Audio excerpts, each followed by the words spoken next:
A council chamber floated in the dark void of space. A massive station orbiting Velos Prime. Inside its grand hall, representatives from 12 alien species gathered around a circular table that glowed with holographic displays. The air hummed with tension as Turan, the council leader, stood at the center. His gray skin reflected the blue light from the displays, and his 3 eyes scanned the room with satisfaction. "The human question ends today," Turan announced, his voice echoing through the chamber. "For 5 years, they have begged for membership in our galactic council. For 5 years, they have shown us nothing but weakness." Murmurs of agreement rippled through the assembled aliens. To their left sat the insectoid Clax representatives, clicking their mandibles in approval. To their right, the floating Velen delegates pulsed with bioluminescent support. Ambassador James stood alone at the petitioner's platform, a simple human in a plain diplomatic uniform. His dark hair showed streaks of gray, and his weathered face remained calm despite the hostility surrounding him. He had delivered Earth's application again this morning, hoping reason would prevail. "Earth offers technology, culture, and partnership," James said quietly. "We ask only for peaceful cooperation." Turan's laughter cut through the chamber like a blade. "Peaceful? You call it peaceful because you have no choice. Our scans show your primitive weapons, your divided nations, your backward technology. You are children playing with fire." The other council members joined in the laughter. James stood silent, his hands clasped behind his back. "I present a new resolution," Turan continued, manipulating the holographic display. A map of Earth's solar system appeared, rotating slowly. Humanity will surrender control of their system to council authority. They will dismantle their military and accept our governance. They have 7 days to comply, and if we refuse, James asked, his voice still calm, "Then we will remove you," Turan said simply. "Your species will serve as a warning to others who waste our time." The vote was unanimous. 12 species, 12 votes for human subjugation. James watched the display light up with approval symbols, his expression unreadable. "You have 7 days to reconsider," James said, his words careful and measured. "We came in peace, but we are not defenseless." The chamber erupted in laughter again. Turan waved his hand dismissively. "Leave now, human. Deliver our terms to your leaders. Be grateful we offer mercy." James nodded once and turned to leave. As he walked toward the exit, he heard Turan giving orders to Commander Rax, who stood in the military section of the chamber. "Assemble the fleet near their outer planets," Turan commanded. 300 warships should be more than sufficient. Make it spectacular. Let the galaxy see what happens to those who challenge the Council. 6 days later, Commander Rax stood on the bridge of his flagship, the Dominator. Through the viewport, Jupiter's massive form dominated the view, its red spots swirling like a cosmic eye. Around him floated 300 warships, the largest armada ever assembled by the Council. Each vessel bristled with weapons, their shields already activated and glowing with defensive energy. "Status report," Rax ordered. His 4 arms crossed confidently over his chest. "Sensors detect 12 human vessels near Mars," his tactical officer reported. "Small craft, minimal signatures. They appear to be waiting." Rax smiled, revealing rows of sharp teeth. 12 ships against 300. Their arrogance matches their stupidity. "Open a channel." The viewport flickered, and Captain Blake appeared. He was an older human with close-cropped white hair and eyes that held no fear. Behind him, the bridge of his vessel looked cramped and utilitarian compared to the Dominator's grandeur. "I am Commander Rax of the Galactic Council Fleet," Rax announced. "You will power down your vessels and prepare for boarding. Your resistance ends now." Blake leaned back in his chair, a slight smile on his lips. "You were warned, Commander. 7 days ago, Ambassador James told you to reconsider. You chose pride over wisdom. Threats from a species with 12 ships? Rax laughed. Surrender, or we will destroy you and take your planet by force. Blake's smile faded, replaced by something cold and hard. Let me tell you something about humans, Commander. We crawled out of caves on a death world. We survived ice ages, plagues, predators, and each other. We've been perfecting warfare for 10,000 years while you played at peace in your comfortable galaxy. Enough talk, Rax snapped. All ships, advance formation. Prepare to... His words died in his throat. The space around Mars began to shimmer. Then, like ghosts materializing from nothing, ships appeared. Hundreds of them. Then thousands. Sleek, angular vessels that had been hiding behind stealth fields. Waiting in perfect silence. The tactical display on the Dominator went insane with alerts. Commander, his officer gasped, we're reading 4,000 human vessels. Repeat, 4,000. They were here the entire time. Rax stared in disbelief as the human fleet spread across his view screen like a swarm of predators. Each ship was smaller than his warships, but they moved with precision that spoke of countless training exercises. Blake's face reappeared on the screen. You wanted to see our fleet, Commander. Now you're looking at it. We built these ships while you laughed at our primitive technology. We trained our pilots while you dismissed our military. We prepared for this moment while you assumed we were weak. All ships open fire. Rax commanded, his confidence cracking. The alien fleet unleashed their weapons. Energy beams lanced through space, missiles streaked toward human vessels, and plasma cannons lit up the darkness. But the human ships scattered like leaves in a storm. Their smaller size and incredible speed making them nearly impossible to hit. Then humanity returned fire. Railguns, accelerated metal slugs to a fraction of light speed. Missiles with adaptive AI hunted their targets with relentless precision. Laser arrays carved through alien shields like they were paper. The Council had designed their defenses against standard galactic weapons energy-based attacks that could be predicted and countered. They had never faced kinetic weapons. Traveling at such devastating velocities, the first alien ships exploded. Within seconds. Then more. Then dozens. The human fighters swarmed through Rax's formations, like predators taking down prey, hitting weak points, retreating before retaliation, and attacking again from new angles. This is impossible. Rax shouted as another explosion rocked his flagship. Their technology shouldn't be this advanced. His tactical officer worked frantically at his console. Commander, we've lost 70 ships in the first 3 minutes.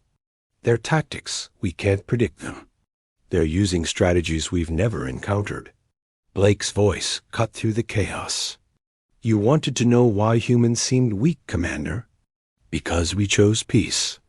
We showed you diplomacy, cooperation, mercy.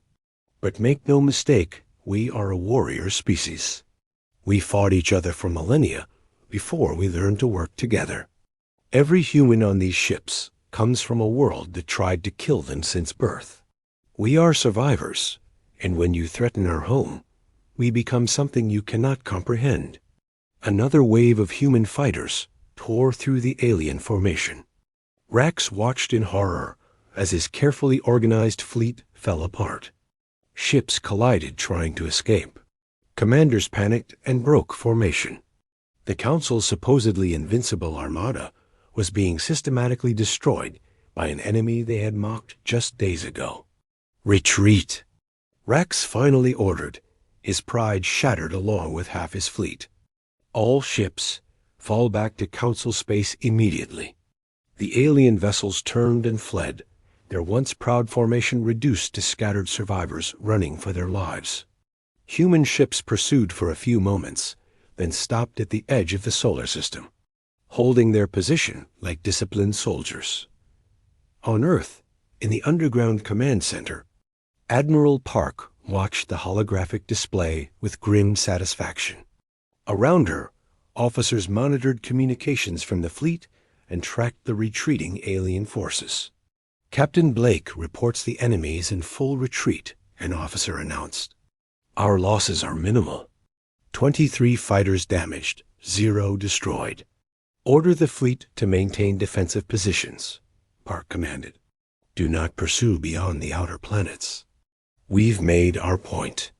On the Dominator's bridge, Rax stared at the tactical display showing his fleet's casualties. 147 ships lost. Thousands of crew dead. The greatest military disaster in Council history. Send a message to Turan, he said quietly. Tell him we were wrong about humanity. In the Council chamber, Turan watched the incoming transmission with growing horror. The battle footage showed human vessels moving with impossible speed and precision, tearing through defenses that had protected the galaxy for centuries. He had awakened something ancient and terrible, a species that had spent its entire existence learning to fight and survive. His 3 eyes stared at the empty chamber, and for the first time in his long life, Turan felt true fear. Asterisk. The council chamber was silent as death. Turan stood at the center, watching the battle footage replay on the holographic displays.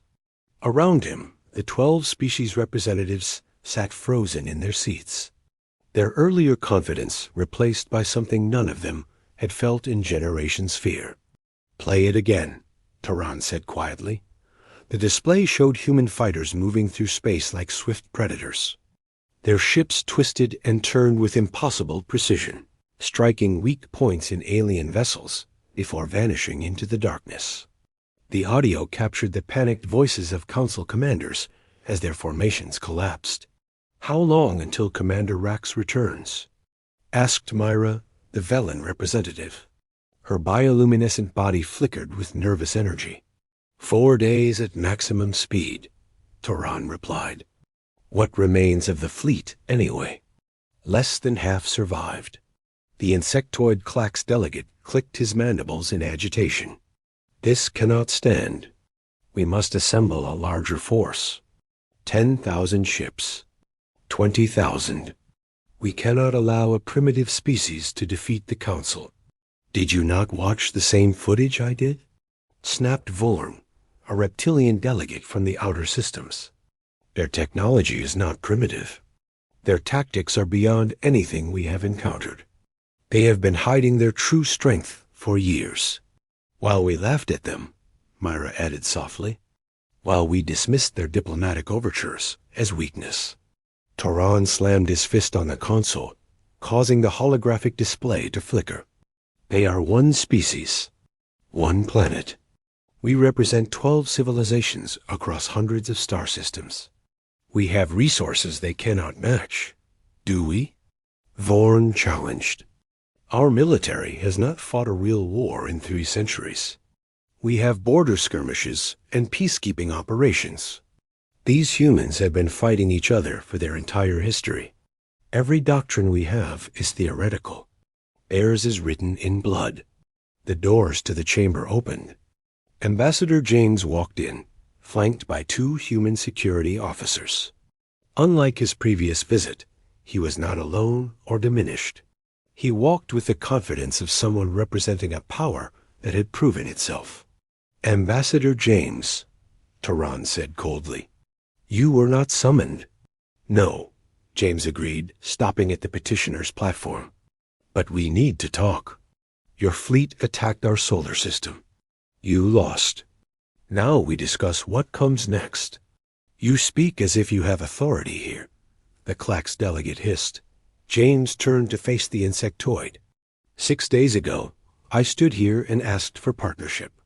You voted for our subjugation. Yesterday, you sent 300 warships to enforce that vote.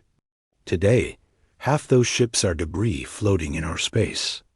So yes, I believe I have earned the authority to speak. Turan's 3 eyes narrowed. What do you want, human? The same thing we wanted before? James said simply. Membership in the Galactic Council. Equal standing. peaceful cooperation. Nothing has changed from our perspective. Nothing has changed? Myra's voice rose with disbelief. You destroyed our fleet. Your fleet attacked us, James corrected. We defended ourselves. There is a difference. We could have pursued your ships all the way back to Velos Prime. We could have destroyed every vessel completely. Instead, we stopped at our border and let them retreat. That should tell you something about our intentions. Vorn leaned forward, his yellow eyes studying the human carefully. Why did you hide your military strength? Why pretend to be weak? James sighed and clasped his hands behind his back. We were not pretending. We showed you our civilian technology, our culture, our desire for peace. We did not discuss our military capabilities because we hoped they would never be relevant. Humans learned a hard lesson in our history show strength too early, and others see you as a threat. Show weakness, and they see you as prey. We tried to show neither. We simply showed who we are. And who are you? Turan asked quietly. Survivors, James said. Earth is a death world by your standards. Earthquakes, hurricanes, volcanoes, diseases, predators. Our planet has tried to kill us since we evolved. We learned to adapt or die. We learned to work together or perish. When we finally reached space, we brought those lessons with us. We built our fleet not for conquest, but because the universe is dangerous, and we refuse to be victims. The chamber remained silent for a long moment. Finally, the Clax delegate spoke. If we refuse your membership again? If we assemble a larger force? James met his compound eyes without flinching. Then we will defend ourselves again. And again. And again. We do not want war, but we will not accept subjugation. We are offering you a choice: accept us as equals and gain a powerful ally, or treat us as enemies and learn what humanity can do when survival is at stake. That sounds like a threat, Turan said. It is a fact, James replied. I am not here to threaten. I am here to negotiate. But I will not stand here and pretend we are helpless while you decide our fate. Myra's glow pulsed thoughtfully. What guarantees can you offer that humanity will not use this military power against council members? The same guarantee you offer each other, James said. Mutual defense treaties, trade agreements, cultural exchanges. We want to be part of this community, not conquer it. Look at our own history. Yes, we fought terrible wars, but we also built the United Nations, formed alliances, created peace. We learned from our mistakes. Let us bring those lessons to the galaxy. Vorn stood from his seat, his scales reflecting the chamber's light. I propose we adjourn for deliberation. This decision requires more consideration than our previous ... Hasty judgment. Agreed, several delegates said simultaneously. Turan's expression remained hard, but he nodded. The council will deliberate. Ambassador James, you will have our decision within 3 days. Thank you, James said. He turned to leave, then paused. One more thing. Commander Rax fought bravely.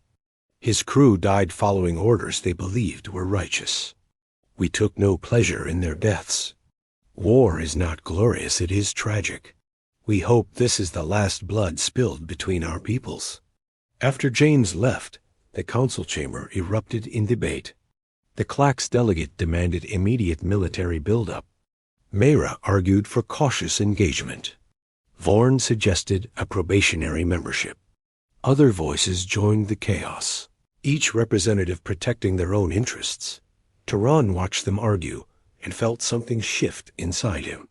For 3 centuries, the council had operated on assumptions of superiority. They had grown comfortable, soft.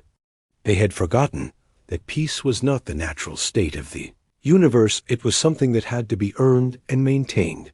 The humans remembered that lesson. They had never forgotten. 3 days later, the council reconvened. Commander Rax attended via hologram from his damaged flagship, his uniform torn and his face bearing fresh scars. The other delegates looked at him with a mixture of pity and respect. He had survived what many had not. Ambassador. James returned to the petitioner's platform. His expression neutral. Toran stood at the center of the chamber and activated the holographic display. The Council has reached a decision regarding humanities. Application for membership. James waited silently. Your actions have proven that Earth possesses the strength and resolve necessary for galactic citizenship, Toran continued, the words clearly difficult for him. However, your methods in secrecy have caused concern among member species. Therefore, the Council offers the following terms. The display shifted to show a formal document. Humanity will be granted provisional membership for a period of 10 years. During this time, Earth will participate in Council decisions, contribute to mutual defense, and engage in open technology and cultural exchange. Human military capabilities will be disclosed fully to Council oversight. At the end of 10 years, full membership will be voted upon again. And if we refuse these terms? James asked. Then you remain outside the Council, neither member nor enemy, Vorn said, but isolated. No trade agreements. No mutual defense. No access to Council space or resources. James considered the terms carefully. I need to consult with my government. May I have 24 hours? Granted, Toran said. The next day, James returned with his answer. Earth accepts the provisional membership with 2 modifications. First, military disclosure will be mutual. We share our capabilities if Council members share theirs. Second, the 10-year period can be shortened if both parties agree that full trust has been established. The delegates conferred briefly. Myra spoke first. The modifications are acceptable. We agree to mutual military transparency. One by one, the other delegates agreed. Even Toran, his pride still wounded, but his practical nature winning out, gave his consent. Then, by unanimous vote, Toran announced, humanity is granted provisional membership in the Galactic Council. Welcome, Ambassador James. Welcome to the greater community. James allowed himself a small smile. Thank you.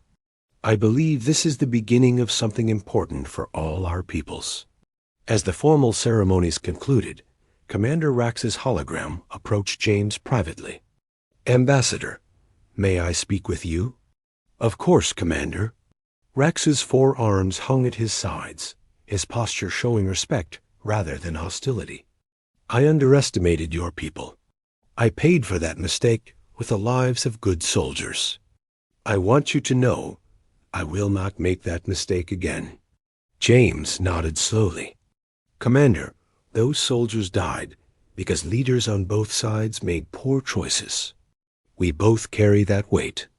Perhaps together we can ensure it never happens again.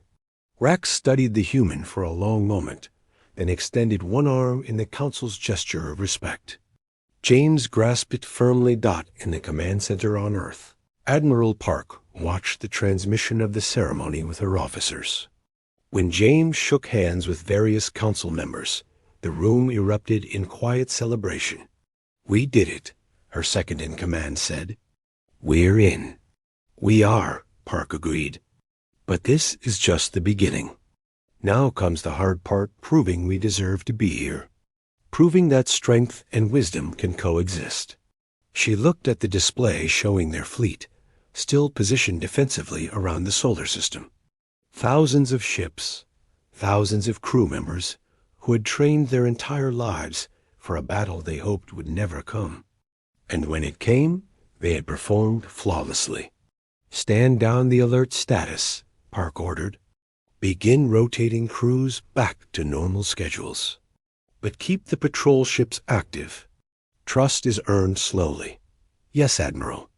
As Earth's fleet began its transition from war footing to peacetime operations, Ambassador James stood in the council chamber's observation deck, looking out at the stars. Beside him, Mira floated silently, her glow soft and contemplative. "What are you thinking, Ambassador?" she asked. "That this view looks different now," James said. "A week ago, those stars represented potential friends. 3 days ago, they represented enemies. Today, they represent partners. The view did not change, we did. Do you think this peace will last?" James smiled. "I think peace is like a garden. It must be tended constantly, or weeds will grow. But yes, I believe it can last. As long as we remember what war costs, as long as we choose dialogue before destruction, we have a chance." Myra's glow brightened. "The humans have a saying, do they not? About walking softly, but carrying a big stick?" "We do," James confirmed. "Perhaps that is wisdom the council needed to remember. We have been walking softly for so long, we forgot why we needed the stick." "Then perhaps," James said, "we can remind each other. That is what partners do."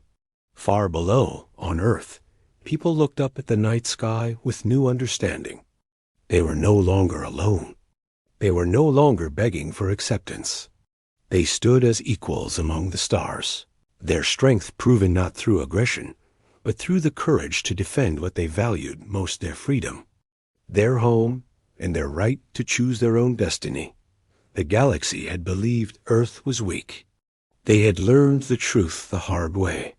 And now, perhaps, they would learn something even more valuable, that humanity's greatest strength was not its weapons or its warriors, but its unwavering belief that peace was worth fighting for. The end, asterisk.